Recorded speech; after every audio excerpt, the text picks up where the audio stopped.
Okey, kereta ni kereta wajar sebenarnya. Apa sebab dia datang? Okey, wajar ni datang ke bengkel sebab kemalangan pada bahagian depan. Lampu depan pecah, panel radiator ni masuk ke dalam. Jadi owner minta baiki tapi tak cat. Boleh ke tak boleh? Boleh, tak masalah. Okey, tuan kereta pun dah ada beli barang baru, second hand. Itu bumper lama ada, itu bracket bumper lama dah bengkok, tak boleh. Okey, mari sini. Apa yang saya nak buat sekarang? Saya nak tarik panel ni ke depan, radiator panel ni ke depan. Okey, sebelum tu, okey, Alif mari sini. Tak apa. Ini bekas lama welding. Sebelah kiri, sebelah kanan pun ada. Itu yang masalah sikit tu.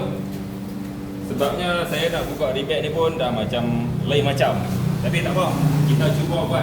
Apa pun bengkel buka hari Isnin sampai Sabtu 8.30 pagi 6 petang. Boleh? Boleh. Azam maju sikit. Bye. Tengok dulu. Jadi tak jadi? Oi, kenapa?